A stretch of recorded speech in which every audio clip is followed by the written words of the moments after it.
anything with. We've got 1, 2, 3, 4 scriptures. We're going to begin in Genesis 11, 1 through 8, Jeremiah 10:4,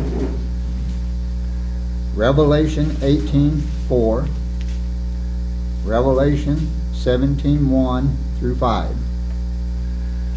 Well, I hope everyone isn't going to be too bored, but I had this ready and I couldn't make it on Christmas, so I'm sorry. You'll just have to endure. I hope everyone survived it okay. I managed to survive it. The people all around me, when you have relatives like I have, you can't get away from it, really. So they asked me. I was at my niece's house on Christmas Eve, and he said, "Uncle, you having a good time?" I'm sitting over there just talking to my nephew, and well, the only thing I'm going to enjoy is this plate of food you're getting ready to put in front of me. The rest of it, no. So, on a serious note, Satan took a real setback when God destroyed the pre-flood world. He had pretty much deceived the whole world and had gotten it to the point to where God destroyed it.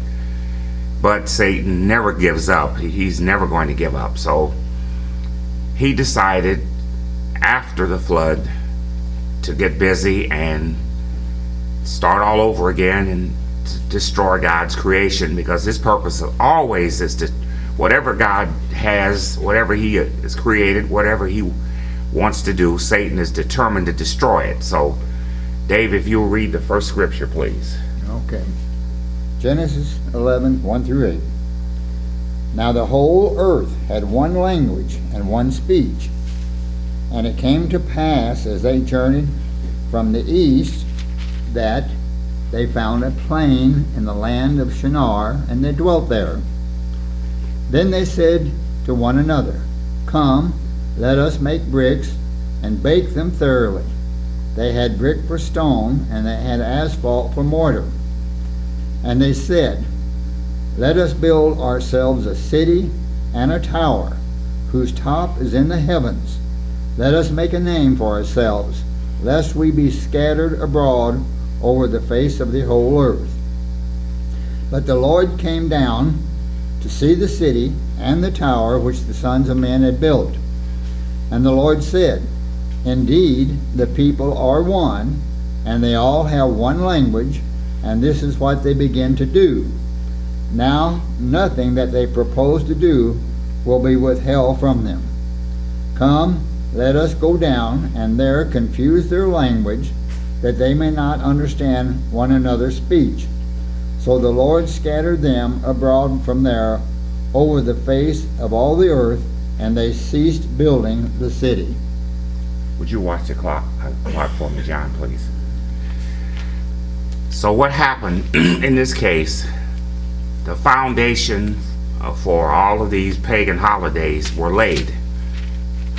Babylon, Nimrod, and Semiramis in the Babylonian tongue. In every basic culture you have what we call a Madonna and child. Satan is a great counterfeiter. He is unbelievable. What he did in all the great cultures, Egypt, Babylon, Rome, and Greece, he counterfeited what God did with Jesus Christ.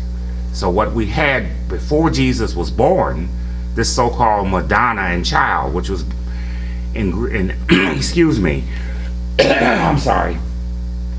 In Egypt, it's Iris and Isis. In Babylon, it's Nimrod.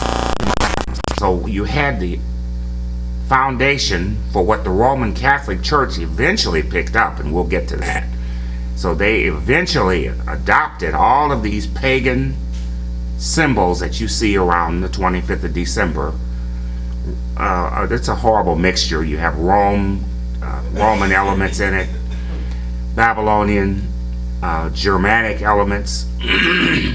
So if you would read the 10th chapter of Jeremiah. Okay. I'm going to add, excuse me, folks, add some I'm sorry. verses here to it. Sure.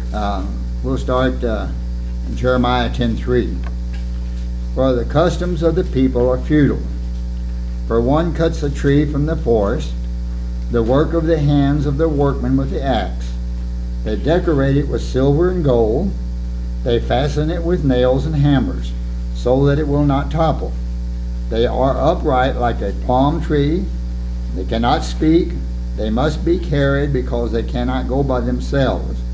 Do not be afraid of them, for they can do no evil, nor can they do any good. Okay, so I remember just a few years ago, I was in conversation in the barbershop with a gentleman who was a big Christmas keeper, and I was talking to a gentleman who was cutting my hair who's a Muslim. Of course, they don't do that, and we were talking about this, and he said, "Oh, no, it doesn't mean what you think it means. We're Christians." And he proceeded to give me this whole spiel about all of the various decorations on the wreath. That's the God's eternal symbol for love. That wreath that they hang on the door, the bulbs and the lights. He had a whole litany of stuff that completely changed those pagan symbols. I said, "Well, brother, it's great if you want to make up your own religion. Now, if you want to do that, we don't have a problem. But if God says, learn not the way of the heathen," and we showed him plainly in the Bible where it says, learn not the way of the heathen. And I said, now let me go over to the rack and pick up a little encyclopedia and look up Germanic origins of the Christmas tree. The Germans and the Nordic people were great tree worshipers. They believed in that around this time of year to bring the tree in and decorate it.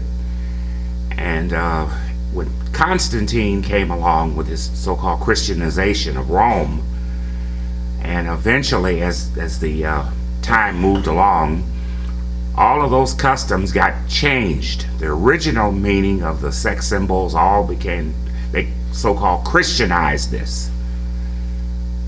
So now we're looking at 5 all the way down to Justinian. We're now looking at Charlemagne in 700. By this time, the whole abominable practice of Christmas has been brought into the Roman Church, and they are celebrating it. So let's take a look at Revelation 17. Dave, if you would. Okay. Revelation 17. Revelation 17, 1 through 5. Then one of the 7 angels, who had the 7 bowls, came and talked with me, saying to me, "Come, I will show you the judgment of the great harlot who sits on many waters, with whom the kings of the earth committed fornication, and the inhabitants of the earth were made drunk with the wine of her fornication."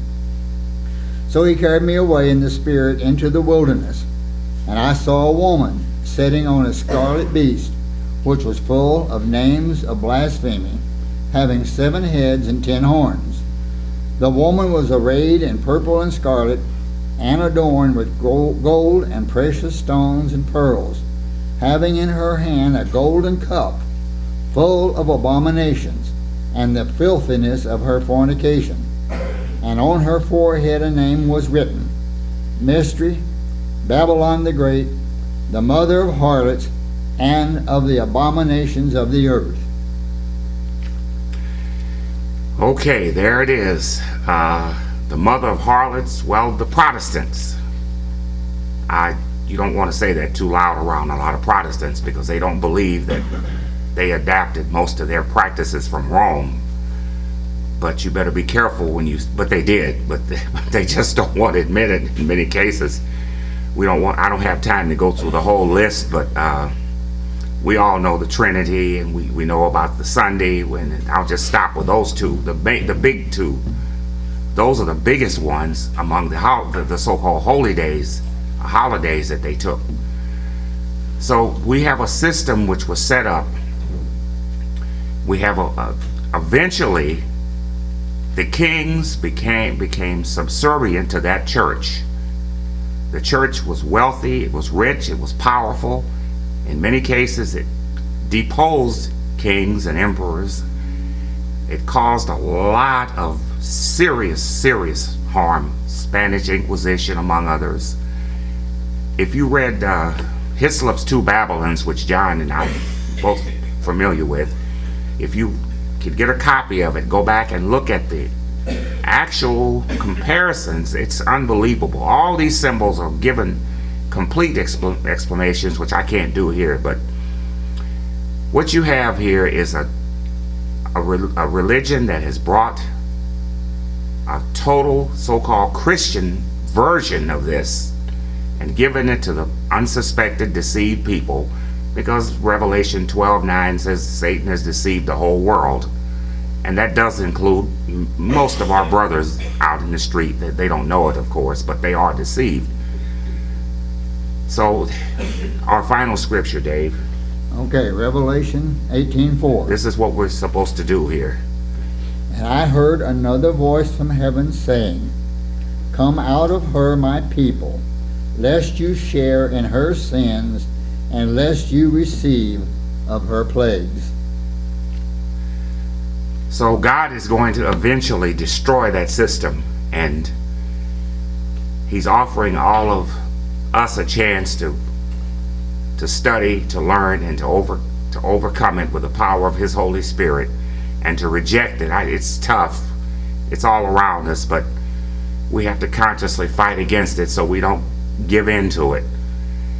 But one thing that's a comfort to all of us in this room, long after Jesus Christ is on this earth, there won't be one of us who have been converted and who are spirit beings. We will not look back on this Christmas thing and say, boy, I sure miss it, man, it was great. I guarantee you that it won't happen. And I thank you for your attention, ladies and gentlemen. Last time, which was last month, we were talking about the two witnesses in Revelation 11. Today I'd like to begin in Matthew 24 and verse 14. And this gospel of the kingdom will be preached in all the world as a witness to all the nations, and then the end will come. I believe this will be done by the two witnesses. That's not to say that the church doesn't have its part. The church was given a great commission by Christ to preach the gospel to all nations, which it has been doing for almost 2,000 years. But the completion of that will be accomplished by the two witnesses. And once that is done, we come to the end, the final 3.5 years. Verse 15, therefore when you see the abomination of desolation spoken of by Daniel the prophet standing in the holy place, whosoever reads, let him understand. And what he's referring to is whosoever reads Daniel, let him understand. I believe this happens at the same time that the preaching of the two witnesses is nearly over. What is the abomination of desolation? Jesus says when you see, which means when you come to know or understand that this is what was spoken of by Daniel. Then you'll have verse 21. For then will be great tribulation, such as not been since the beginning of the world until this time, no, nor ever shall be. So, with that in mind, then let's go back to Daniel. Daniel chapter 2.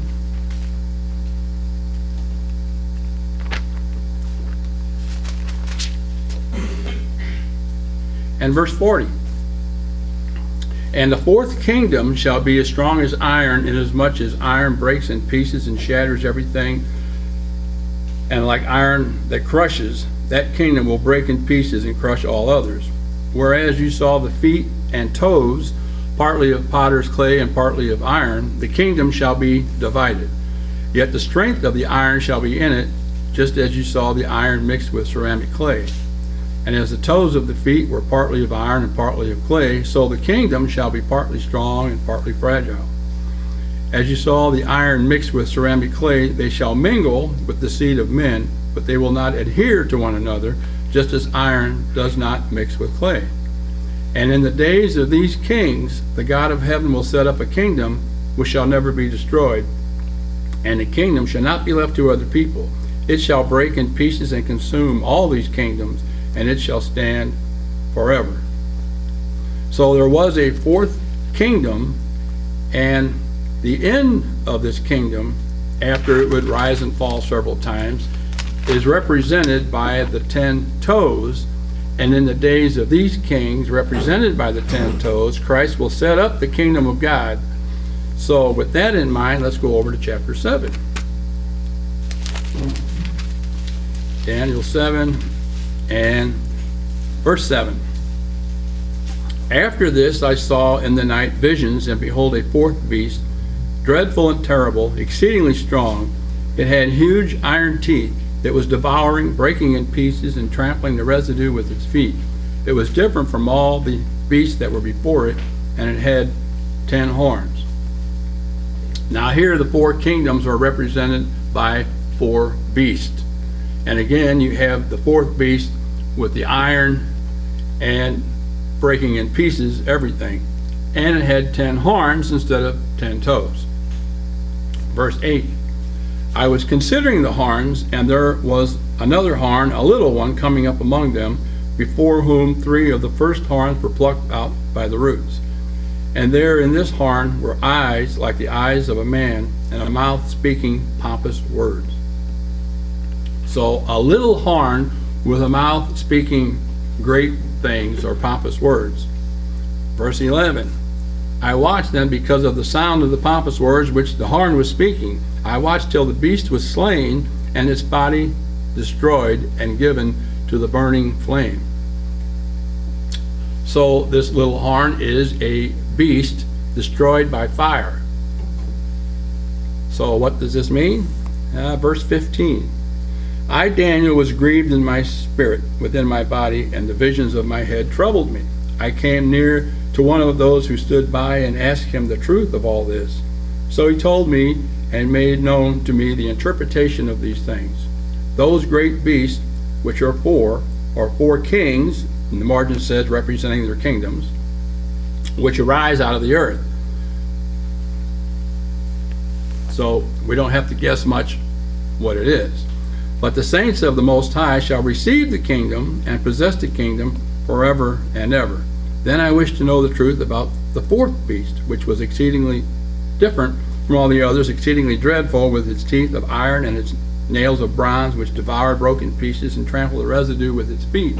And the 10 horns that were on its head, and the other horn which came up, before which 3 fell, namely that horn which had eyes and a mouth, which spoke pompous words, whose appearance was greater than his fellows. So the little horn was greater, or was chief, more important than the others, or more powerful. I was watching, and the same horn was making war against the saints and prevailing against them, until the Ancient of Days came, and judgment was made in favor of the saints of the Most High, and the time came for the saints to possess the kingdom. Thus he said, the fourth beast shall be a fourth kingdom on earth, which shall be different from all other kingdoms, and shall devour the whole earth, trample it, and break it in pieces. The 10 horns are 10 kings, who shall arise from this kingdom, and another shall arise after them. He shall be different from the first ones, and he shall subdue 3 kings. So he tells us the fourth beast is the fourth kingdom, and the 10 horns are 10 kings, and the little horn arises after them. And he shall speak pompous words against the Most High, shall persecute the saints of the Most High, and shall intend to change times and law. Then the saints shall be given into his hand for a times, and half a time.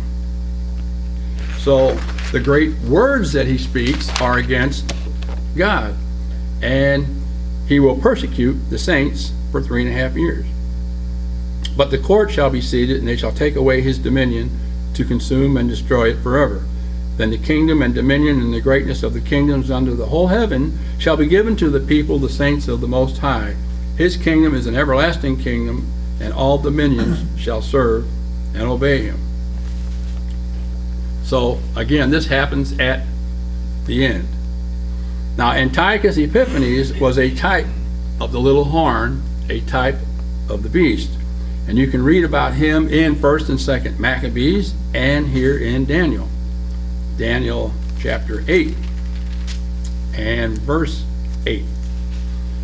He says, therefore the male goat grew very great, but when he became strong, the large horn was broken, and in place of it 4 notable ones came up toward the 4 winds of heaven.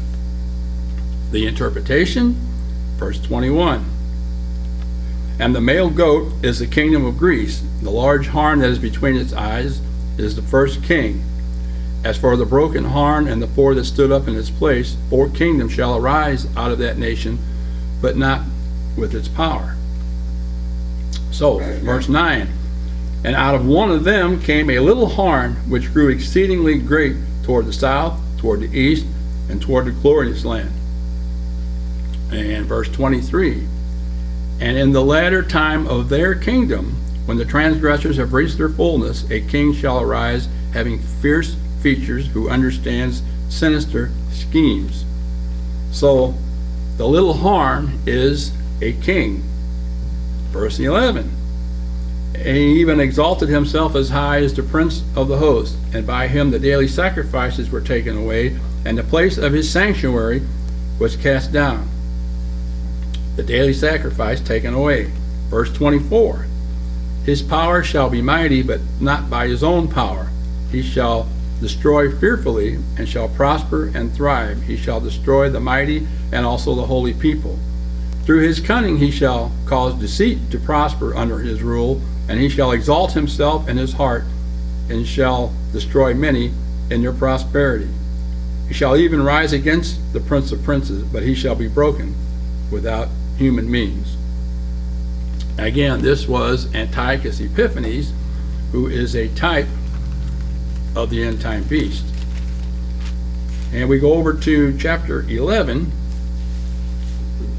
and we get Antiochus Epiphanes again. And verse 31, and forces shall be mustered by him, and they shall defile the sanctuary fortress. Then they shall take away the daily sacrifices, and place there the abomination of desolation. Those who do wickedly against the covenant, he shall corrupt with flattery. But the people who know their God shall be strong and carry out great exploits. And those of the people who understand shall instruct many. Yet for many days they shall fall by the sword and flame, by captivity and plundering. Now when they fall, they shall be aided with a little help, but many shall join with them by intrigue. And some of those of understanding shall fall, to refine them, purify them, make them white, until the time of the end, because it is still for the appointed time. Then the king shall do according to his own will. He shall exalt and magnify himself above every god, and shall speak blasphemies against the God of gods, and shall prosper till the wrath has been accomplished, for what has been determined shall be done. Again, this is Antiochus Epiphanes. He takes away the daily sacrifice, places the abomination of desolation, magnifies himself above every god, and speaks blasphemies against God. Again, he is a type of the end time beast, a type of the little horn. Chapter 12 and verse 8. Now we're at the end. Although I heard, I did not understand. Then I said, my Lord, what shall be the end of these things? And he said, go your way, Daniel, for the words are closed up and sealed to the time of the end. Many shall be purified, made white, and refined, but the wicked shall do wickedly, but none of the wicked shall understand, but the wise shall understand. And from the time that the daily sacrifice is taken away and the abomination of desolation is set up, there shall be 1,290 days.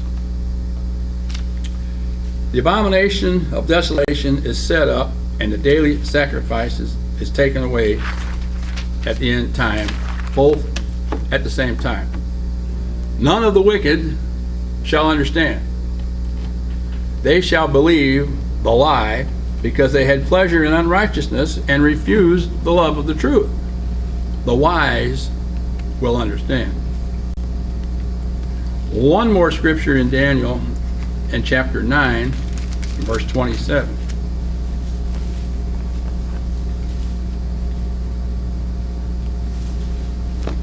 Then he shall confirm a covenant with many for 1 week. But in the middle of the week he shall bring an end to sacrifice and offering. And on the wing of abominations shall be one who makes desolate, even until the consummation which is determined is poured out on the desolate. In the middle of the week, that is with 3.5 years to go, he brings an end to sacrifices in connection with abominations.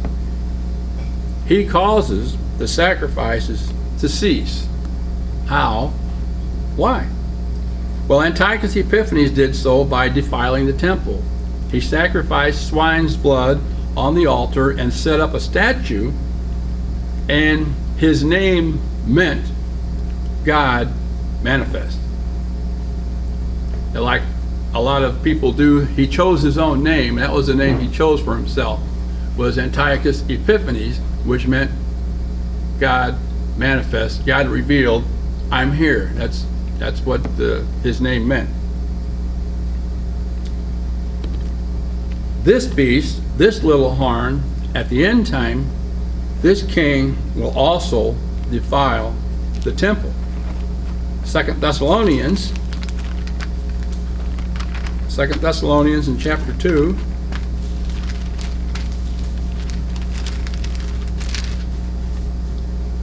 And in verse 3, he says, let no one deceive you by any means, for that day, and the day he's talking about, of course, is in verse 1 and 2, the return of Christ and our gathering together to him, which he talked about in the previous letter in chapter 4, about us being caught up to meet Christ in the air. This is the day he's talking about. That day will not come unless the falling away comes first, and the man of sin is revealed, the son of perdition, who opposes and exalts himself above all that is called God, or that is worshipped, so that he sits as God in the temple of God, showing himself that he is God. So when the beast, the little horn, the one greater than his fellows, this king goes into the temple and proclaims himself God. By doing so, he defiles the temple, causes the sacrifices to cease because the temple has been defiled, and he becomes the abomination of desolation, being abominable and being responsible for all the destruction that is to come. Verse 8, and then the lawless one will be revealed, whom the Lord will consume with the breath of his mouth and destroy with the brightness of his coming. So what Jesus was telling us is, when we see this happen, understand that this is the abomination of desolation that Daniel was speaking of. And we know from history that it has been repeated more than once, that Antiochus Epiphanes was the real antitype of what this represented. And remember that the false prophet is the false prophet of the false God. So let's go over to Revelation 13. Revelation 13 and verse 4. So they worshiped the dragon, who gave authority to the beast. And they worshiped the beast, saying, who is like the beast, who is able to make war with him? And he was given a mouth speaking great things and blasphemies, and he was given authority to continue for 42 months. The world will worship the dragon, which is Satan, and the beast, who gets his power from the dragon. And here is the same mouth speaking great things and blasphemies, and will continue for 3.5 years. Verse 6, then he opened his mouth in blasphemy against God, to blaspheme his name, his tabernacle, and those who dwell in heaven. Again, speaking pompous words against the Most High, just like Daniel said. Verse 7, it was granted to him to make war with the saints and to overcome them, and authority was given him over every tribe, tongue, and nation. And all who dwell on the earth will worship him, whose names have not been written in the book of life of the Lamb slain from the foundation of the world. Everyone will worship him who refused the love of the truth that they might be saved, and through a worldwide party in celebration of the two witnesses being killed by him, when you tie it all together. Verse 11, then I saw another beast coming up out of the earth, and he had two horns like a lamb and spoke like a dragon. This is the false prophet. And he exercises all the authority of the first beast in his presence, and causes the earth and those who dwell in it to worship the first beast whose deadly wound was healed. Now, listen to what we just read. The false prophet uses the power of the first beast, indicating he has no power of his own. He uses the beast's power in his presence, before him, and causes everyone to worship the first beast, not himself. The false prophet is the false prophet of the false god. Verse 13, he performs great signs so that he even makes fire come down from heaven on earth in the sight of men. And he deceives those who dwell on the earth by those signs which he was granted to do in the sight of the beast, telling those who dwell on the earth to make an image to the beast who was wounded by the sword and lived. So the false prophet performs great signs in the sight of the beast, in his presence, in order to deceive everyone, to get them to worship the first beast and to make an image of the first beast. You get the impression as you read this that the false prophet has no power of his own, as he gets his power from the beast, and can only use that power in the presence of the beast. Either the false prophet has no power when not in the presence of the beast, or the beast doesn't trust him out of his sight.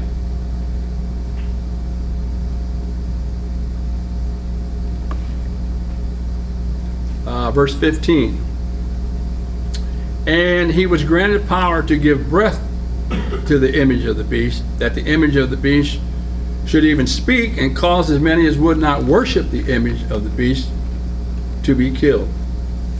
So the false prophet was granted power. He was given power, not his own, to give life or breath, to make the image seem alive, so that it could speak. The word power in this verse means to give. So he was given to give breath to make it speak. Now remember, John is trying to describe what he was seeing. And if you can put yourself in John's shoes, and you're looking 2,000 years ahead of time, and you're seeing all the modern technology that we have today. If a person 100 years ago was looking at what we had today, they would be totally amazed. Well, and try to describe it. Well, that's what John's trying to do. He's looking down 2,000 years into the future, and he's trying to describe what he's seeing, because he's supposed to write it down. So what he is seeing could be as simple as a man's face or person on a screen, a TV screen, a computer, a smartphone. It's an image. If you go to the ball game and you're sitting there watching the ball game, they have instant replay. They have this big screen up there, and a guy hits a home run and he's running the bases, and they show it again, and you're watching it on the big screen. You say, there he is. Well, no, he ain't. He's down there. Well, what? No, he's up there. No, that's his image. He's down here. That's his image. Now, if you're watching it on TV, then you're really confused, because that's the image of the guy that you're watching. So, but this is where John is trying to describe what he's seeing. It could be that simple. The word image means likeness or portrait, not necessarily a statue, which is what comes into everybody's mind. The same word is used by Christ in Matthew 22. So, since Jesus is the revelator, let's go back to Matthew 22 for this verse and see what Jesus has to say when he used the word image. Matthew 22 and verse 19. He says, "Show me the tax money." So they brought him a denarius. And he said to them, "Whose image and inscription is this?"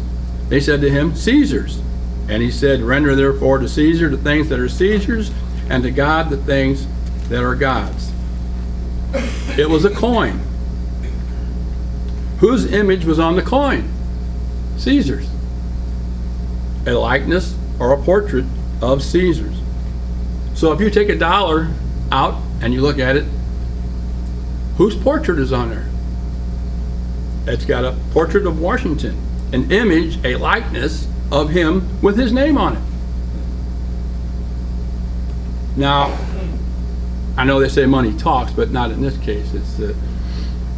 But that's how simple that it can be as Jesus is explaining it. If you want to know what an image is, there it is. It's right there on the coin. But this image will speak, and anyone who doesn't worship the image should be killed. Well, worship here means to show reverence or obeisance, to owe faith and servants, to bow, obey. Well, we worship God by obeying him. That's how we worship him, by obeying him. The beast will demand the worship of his image and obedience to him. After all, he claims to be God. And the false prophet does the enforcing through religious deception. Verse 16 of Revelation 13. He causes all, both small and great, rich and poor, free and slave, to receive a mark on their right hand or on their foreheads, so that no one may buy or sell except one who has the mark or the name of the beast or the number of his name. So the false prophet makes everyone receive a mark of the first beast, the little horn, in order to buy or sell. It's the mark of his name and the number of his name. The word mark here means stamp, image, or impress, and may include his name and number of his name or title. The word name can mean title, just like Caesar was a title. And the number is the number of a man, not a God. Here is wisdom. Let him who has understanding calculate the number of the beast, for it is the number of a man. His number is 666. Now all of this may be short-lived and last only 2 to 3 years by the time it's implemented. What we need to do is recognize it when it happens. The mark and the image are both tied to worshiping the false god.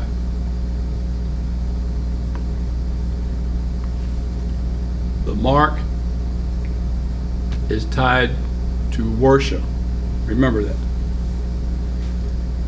Revelation 14, verse 9. Then a third angel followed them, saying with a loud voice, "If anyone worships the beast and his image, and receives his mark on his forehead or his hand, he himself shall also drink of the wine of the wrath of God, which is poured out full strength into the cup of his indignation. He shall be tormented with fire and brimstone in the presence of the holy angels and in the presence of the Lamb. And the smoke of their torment ascends forever and ever, and they have no rest day or night, who worship the beast and his image, and whoever receives the mark of his name." The mark of his name. And he has a blasphemous name. chapter 15, verse 2. And I saw something like a sea of glass mingled with fire, and those who have the victory over the beast, over his image, and over his mark, and the number of his name, standing on the sea of glass, having harps of God.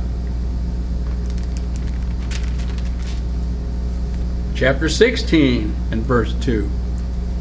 So the first went and poured out his bowl upon the earth.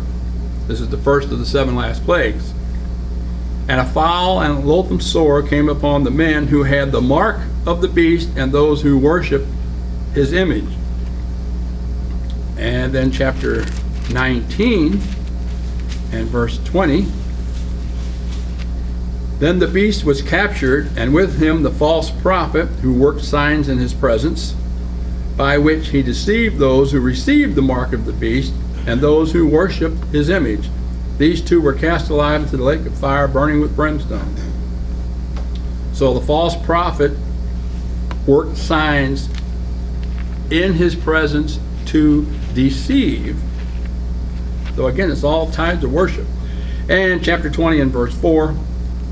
And I saw thrones, and they sat upon them, and judgment was committed to them. Then I saw the souls of those who had been beheaded for their witness to Jesus and for the word of God, who had not worshipped the beast or his image, and had not received his mark on their foreheads or on their hands. And they lived and reigned with Christ for 1,000 years. So we get the victory by refusing his mark and refusing to worship. We, by an analogy, bear with me, we have God's mark, his stamp, his sign, and it is the holy days. And we have his number, which is 7. If we go back to Exodus 31, of course you know all these things, but Exodus 31 and verse 13, he says, "Speak unto the children of Israel, saying, Surely my Sabbaths, plural, you shall keep, for it is a sign between me and you throughout your generations, that you may know that I am the Lord who sanctifies you. You shall keep the Sabbath, therefore, for it is holy to you. Everyone who profanes it shall surely be put to death, for whoever does any work on it, that person shall be cut off from his people." You get the connection? If you don't worship the beast and his image, you're killed. And God says, if you do work on the Sabbath day, originally, you were killed. Work shall be done for 6 days, but the 7th is the Sabbath of rest, holy to the Lord. Whoever does any work on the Sabbath day, he shall surely be put to death. Therefore the children of Israel shall keep the Sabbath to observe the Sabbath throughout their generations as a perpetual covenant. It is a sign between me and the children of Israel forever. For in 6 days the Lord made the heavens and the earth, and on the 7th day he rested and was refreshed. So it is a sign between God and us, and by keeping that, we are set apart, sanctified. I go back to Exodus 20.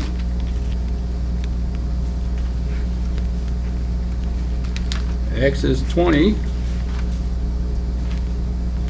and verse 10. "But the 7th day is the Sabbath of the Lord your God. In it you shall do no work, you nor your son, your daughter, your male servant, your female servant, your cattle, or your stranger who is within your gates. For in 6 days the Lord made the heaven, the earth, the sea, and all that in them is, and rested the 7th day. Therefore the Lord blessed the Sabbath day and hallowed it." So the 7th day was blessed and hallowed. And the 7th is the Sabbath. Now if we go all the way back to Genesis chapter 2, and in verse 3, it says, "Then God blessed the 7th day and sanctified it, because in it he rested from all his work which God had created and made. So the seventh day was blessed and sanctified, set apart. So you could say that the Sabbath is the mark of God's name and the number of his name. The Creator, the one who created it. The beast will have his own mark of his name and number of his name. He will have a blasphemous name, meaning he will defile a title of God. And remember, he will sit in the temple of God, showing himself, which is claiming to be God, proclaiming to be God, proving that he is God. What will his mark be? We don't know. It could be, if you wanted to have a counterfeit of Christ, it could be a sun, like the Japanese had in World War II.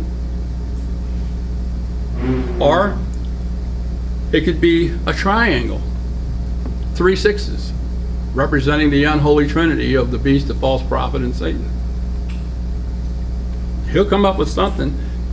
The point is that we will recognize it. We will not be deceived, because we worship the true God and know him by obeying him. And doing anything else would be against our new nature. Would you give up the Sabbath for Sunday? Sunday is a mark of the beast. The beast system began by Constantine, the Roman emperor, who also began the tradition of the cross, which is another mark of the beast system.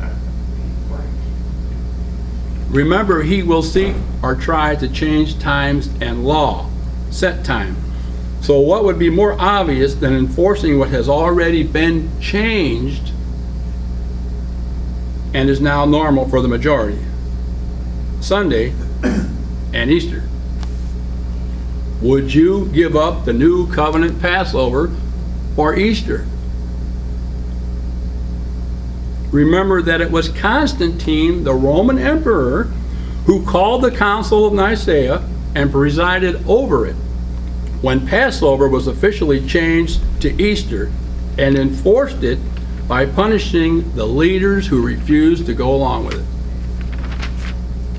Although we regard these as religious, they were either introduced or enforced by the emperor. So who sought to change times and law? The emperor, for the purpose, as he said, peace and unity in the kingdom. But it became enforced. And if you know church history, you know the church went underground. So if you were a Sabbath keeper and a 14th keeper, that is the 14th of Nisan for the Passover, in 325 AD, with Revelation fresh on your mind, you would be thinking that Constantine was the beast, because you would be getting persecuted by his new policies, because he's simply outlawing everything else. This is the day of worship. This is the day of holy that we're going to keep. It was set at a certain time, the first Sunday after the first new moon, after the vernal equinox. So, if you put yourself into that picture, you can see what the early church was going through when these things came about. It became the law of the land. So, chapter 17 of Revelation. Verse 1, then one of the 7 angels who had the 7 bowls came and talked with me, saying to me, come and I will show you the judgment of the great harlot who sits on many waters, with whom the kings of the earth committed fornication, and the inhabitants of the earth were made drunk with the wine of her fornication. So he carried me away in the spirit into the wilderness, and I saw a woman sitting on a scarlet beast, which was full of names of blasphemy, having 7 heads and 10 horns. Who is this woman sitting on the beast? The beast with blasphemous names. Well, we don't have to guess. He tells us. Verse 18, and the woman whom you saw is that great city which reigns over the kings of the earth. So the great city, this woman is a city. In verse 4, the woman was arrayed in purple and scarlet and adorned with gold and precious stones and pearls, having in her hand a golden cup full of abominations and the filthiness of her fornication. And on her head a name written, Mystery, Babylon the Great, the mother of harlots and the abominations of the earth. So the name of the city is Babylon the Great, and called a woman because it is a religious organization, and the person who is over the city is the false prophet. How do we know that? Verse 6. And I saw the woman, the city, drunk with the blood of the saints and with the blood of the martyrs of Jesus, and when I saw her, I marveled with great amazement.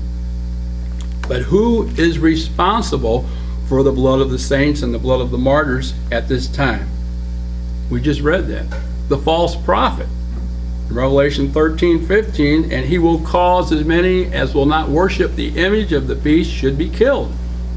So the false prophet is responsible for the blood, but he's going to use the military to do it.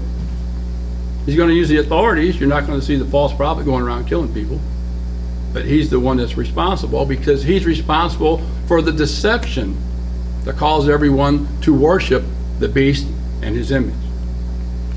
Verse 7, he says, but the angel said to me, why do you marvel? I will tell you the mystery of the woman and of the beast that carries her, which has the 7 heads and 10 horns.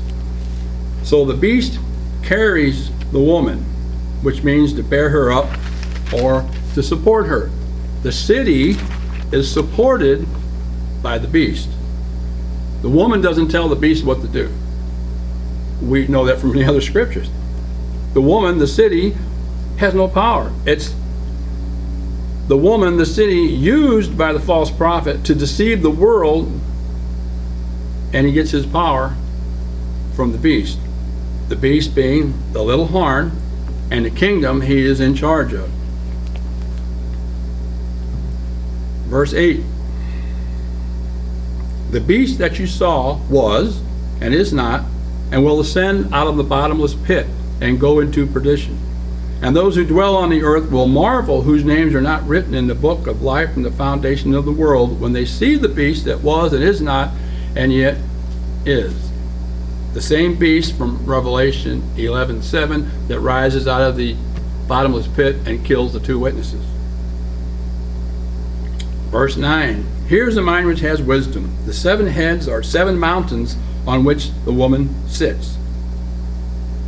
The 7 heads are 7 mountains on which the woman sits.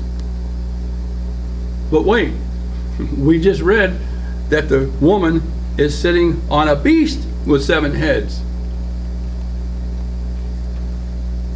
Now the 7 heads are 7 mountains. So the city is sitting on 7 mountains. Are they literal mountains? Why not? In verse 12, he tells us, the 10 horns which you saw are 10 kings, which have received no kingdom as yet, but they receive authority for 1 hour as kings with the beast. So if he's telling us this is that, then why should we argue? So we know that the 10 horns are 10 literal kings, because Daniel told us that in the days of these kings, the God of heaven will set up his kingdom. And we know that the beast is a king. So, the Bible calls them kings. They can be, leaders. Verse 10 then, there are also 7 kings. 5 have fallen, 1 is, and the other has not yet come. And when he comes, he must continue a short time. And the beast that was and is not is himself also the 8th, and is of the 7, and is going into perdition. So again, this king is of the 7. The other 7 were kings, and he's a king too. Verse 13, these are of one mind, and they give their power and authority to the beast. Why? Verse 17, for God has put it into their hearts to fulfill his purpose, to be of one mind, and to give their kingdom to the beast until the words of God are fulfilled. Verse 14, these will make war with the Lamb, and the Lamb will overcome them, for he is Lord of lords, King of kings, and those who are with him are called, chosen, and faithful. So, again, we know the time. It's the time of the end when Christ is returning, and they're going to fight against him. Verse 15, then he said to me, the waters which you saw where the harlot sits are peoples, multitudes, nations, and tongues. So the city is over many different peoples. And of course, we heard that in verse 18. The woman whom you saw is that great city which reigns over the kings of the earth by religious deception. Verse 16, and the 10 horns which you saw on the beast, these will hate the harlot, make her desolate, and naked, eat her flesh, and burn her with fire. They will come to realize that they were deceived and destroy the city. It is God's will for it to be destroyed.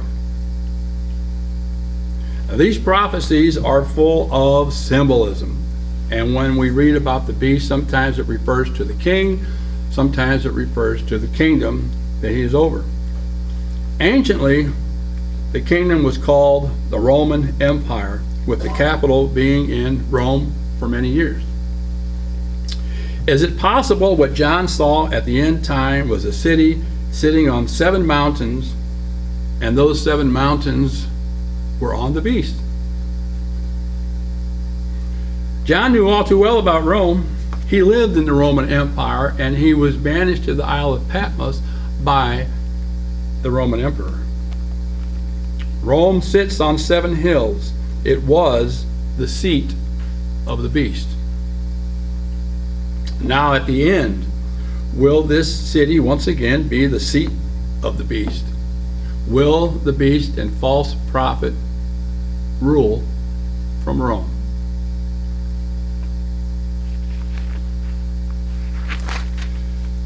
Well, obviously there's still a lot of things we don't know and we don't understand yet. But as we get closer and closer, these things will become more and more clear. And we'll know them. Because we won't be deceived. Because these things are tied to worship. And it's going to rub you so bad the wrong way, there's no way you'll do it. Unless, of course, you don't care. And just go along with it. Take the easy way for now. But the easy way doesn't last long. Because the first thing that happens, the very first of the 7 last plagues, is poured on the people who worship the beast and received his mark. What we do know is a kingdom called a beast in Daniel 7 will form, and from that 10 leaders will rise, and another little, small, insignificant leader will rise after them and become great, become chief among them. This little horn will support a city that rules over the kings of the earth by sorcery and deception. Revelation 18, verse 23. And symbolically is called mystery Babylon the Great, or secret Babylon the Great. Veiled, not revealed yet. This little horn will claim to be God and have the false prophet to use signs and wonders to deceive the people who refused the love of the truth of the 2 witnesses. So the people will make an image to the beast and worship the image or be killed. They will receive a mark and number of his name so they can buy and sell. Literally, to do business, as what Revelation 18 talks about. The merchants of the earth buying and selling and doing business with the city that is supported by the beast. Business that includes everything, including the buying and selling of humans. chapter 18, verse 13. He will be the abomination of desolation, defiling the temple, causing sacrifices to cease, bringing on the world a time of trouble never seen before, culminating with the heavenly signs and day of the Lord, when at the return of Christ, he will personally destroy the beast and false prophet in the burning flame, as Daniel saw it, and the lake of fire, as Revelation tells us. I'm going to close with one scripture back in Matthew. All this comes down one thing we have to remember. But Jesus said in Matthew chapter 10, Matthew chapter 10 and verse 28, "And do not fear those who kill the body, but cannot kill the soul, but rather fear him who is able to destroy both soul and body in hell," Gehenna fire. Remember, the little horn, even though he calls himself God, is just a man, and God will destroy him. As we get closer, we'll understand these things more and more. But Jesus says, don't fear. There's nothing to be afraid of. He's just a man.